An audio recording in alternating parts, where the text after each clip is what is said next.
강원도 인제에서 발견된 소형 무인기가 북한에서 보낸 것으로 최종 확인됐습니다. 성주 사드 기지 등의 첩보 수집이 목적이었던 것으로 드러났는데요. 네, 관련 내용 나눠보겠습니다. 연합뉴스 통일외교부 문관현 기자 나와 있습니다. 안녕하세요. 네, 어서 오십시오. 안녕하십니까. 네.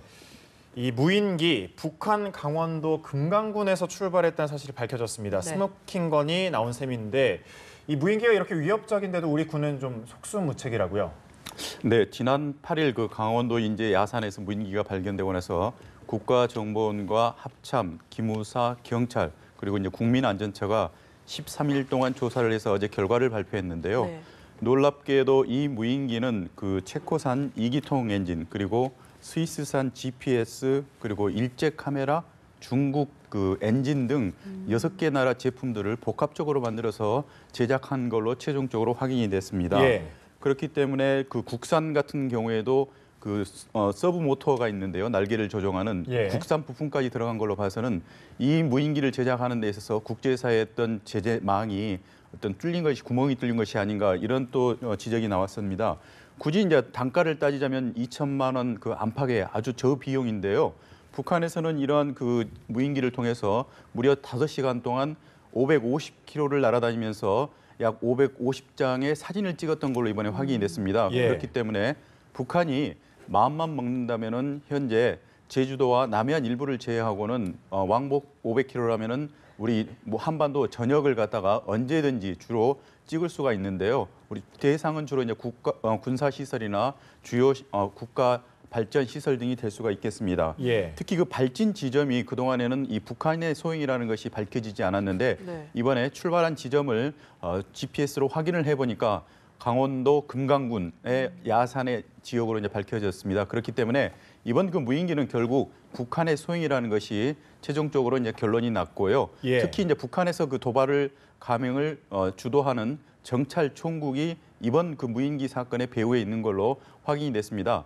이 정찰 총국하면은 그 천안함 폭침을 주도했던 김영철 그리고 김정은 시대 들어와서도 2015년도 서부전선 목함질의 폭발 사건 등을 주도했던 이러한 김영철이 배후에 주도하는 걸로 알려졌기 때문에 예. 향후에 북한에서 무인기 이외에도 여러 가지 도발이 이루어지지 않을까 이렇게 예상하고 있습니다. 네, 이런 가운데 북한의 조국평화통일위원회가 현재 남북 관계는 최악이다. 또 문재인 대통령이 남북 관계에 임하는 자세를 바로 가져야 한다. 이렇게 주장을 했는데 어떤 내용이었습니까?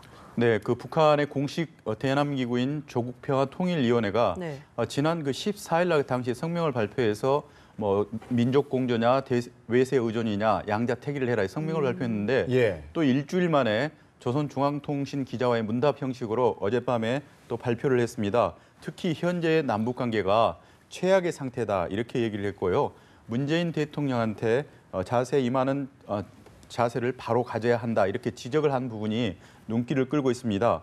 이 조평통 대변인 같은 경우에는 그 문재인 대통령이 지난 그 6.15 공동선언 17주년 기념사에서 6.15 공동선언과 그리고 14 남북 정상선언 등 이러한 합의를 해놓고도 말 따로 행동 따로 하는 것은 결국 이제 북한이다 이렇게 지적을 했었는데요. 네.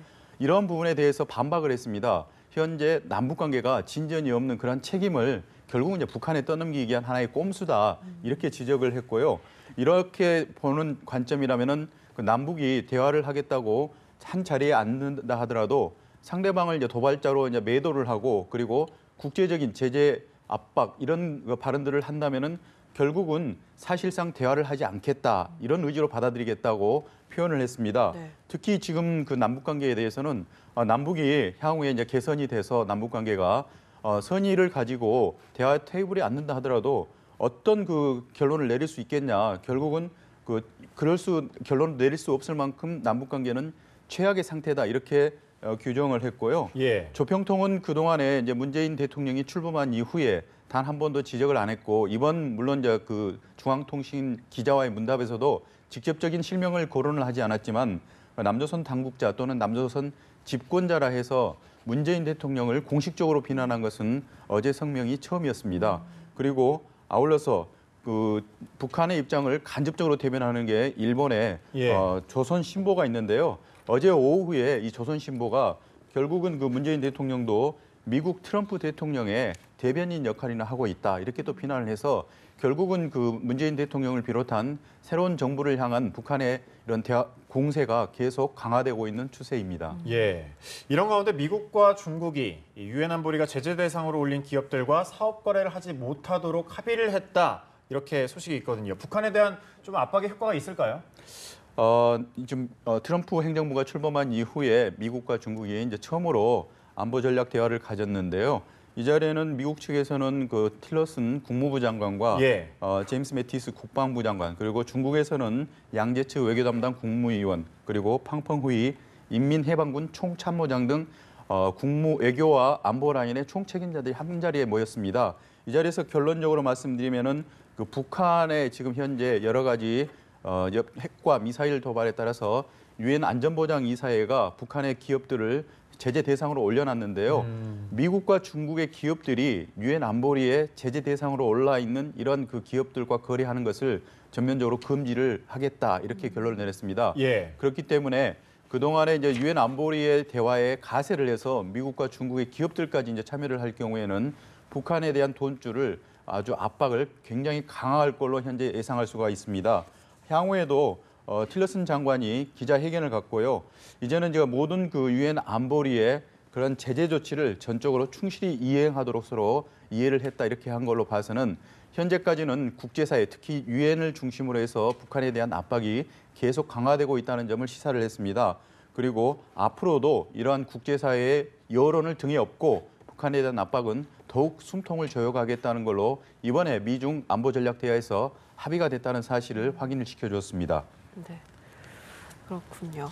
지금 또 앞서도 단신으로 전해드렸는데 북한의 풍계리 핵실험장에 사람과 차량이 늘고 있다 이런 소식이 지금 들리고 있습니다. 이런 걸 좀 언제든지 핵실험을 할 수 있다, 뭐 핵 카운트다운에 들어갔다 이런 걸 이렇게 해석해도 될까요? 네, 그 미국을 대표하는 그 대표적인 방송사들이 연일 그 북한의 함경북도 길쭉은 풍계리에 있는 핵실험장에 대해서 보도를 하고 있는데요. 예.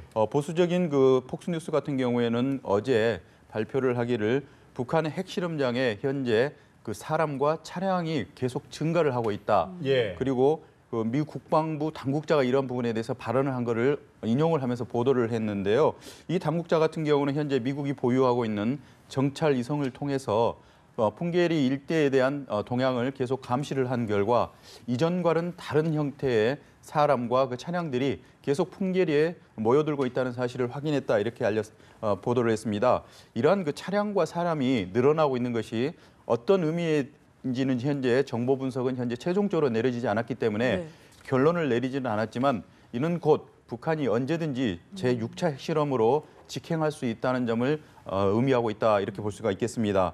아울러서 미국의 CNN 방송도 그 전날에 이러한 그 풍계리 일대에 대해서 미국 당국자 2명의 인터뷰를 통해서 현재 풍계리 일대에 있는 지하 핵실험장의 지하 터널 입구에 차량들이 계속 지금 집중되고 있다는 점을 보도를 했습니다. 네. 이러한 점으로 미뤄봤을 때는 그 북한이 현재 기술이나 현재 그동안에 여러 가지 5차에 걸친 핵실험 결과로 봐서는 마음만 먹을 경우에는 언제든지 핵실험에 들어갈 수가 있고요.